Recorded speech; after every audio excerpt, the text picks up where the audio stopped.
বাংলাদেশে আমার জন্ম, তারপরেও আমাদের খুব আতঙ্কে থাকতে হয়। ভিতর আগুন লাগে গেছে একেবারে। পরিস্থিতি তো খারাপই, বুঝছেন, আমাদের সবসময় আতঙ্কে থাকতে হয়। মন্দির ভাঙচুর,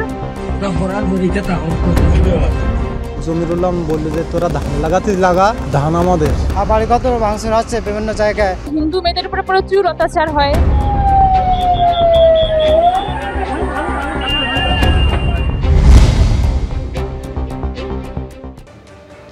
বাংলাদেশে হিন্দুদের উপর লাগাতার আক্রমণ চলছে, আর এই হিন্দু নির্যাতনকে গল্প উপন্যাস আখ্যা দিয়ে সর্বদল বৈঠকে ইউনূস সরকার দাবি করছেন যে এই হিন্দুদের উপর নির্যাতন হচ্ছে গল্প উপন্যাস। এদিকে হিন্দুদের অত্যাচারের বন্দোবস্ত তারা করছে না। আগরতলায় যে বৈঠক, অর্থাৎ আগরতলায় বাংলাদেশের অ্যাসিস্ট্যান্ট হাইকমিশনে বিক্ষোভ নিয়ে সর্বদল বৈঠকে আলোচনা হয়। হামলা রুখতে নয়, প্রতিবাদের বিরোধিতায় সক্রিয় বাংলাদেশ সরকার।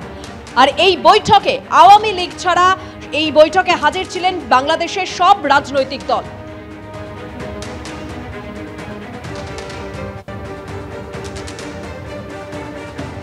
আগস্টের 5 তারিখে যে উত্তেজনা এবং যে শক্তি নিয়ে যে ঐক্যবদ্ধভাবে আমরা শত্রুর মোকাবেলা করেছি, আমাদের ছাত্র জনতা বুক পেতে দিয়েছিল, জীবন দিয়েছিল, সেই ঐক্যের কোথাও কোনো চির ধরে নাই, কোনো ফাটল ধরে নাই। সে কথাটা দুনিয়ার সামনে প্রকাশ করার জন্য হয়েছে।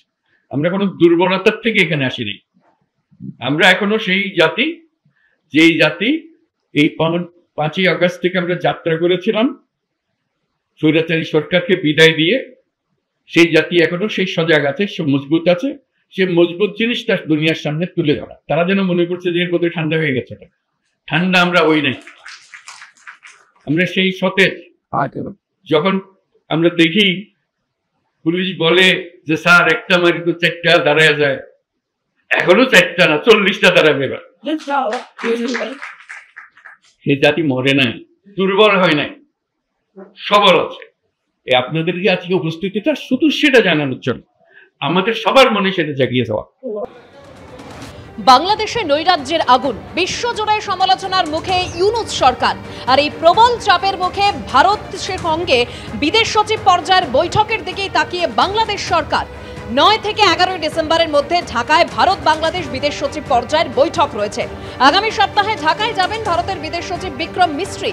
উন্নয়ন প্রকল্প, ভিসা ব্যবস্থার সরলীকরণ ও সরাসরি বিমান পরিষেবা নিয়ে দুদেশের মধ্যে কথা হবে, দাবি বাংলাদেশের বিদেশ বিষয়ক উপদেষ্টা মোহাম্মদ তৌহিদ হোসেনের।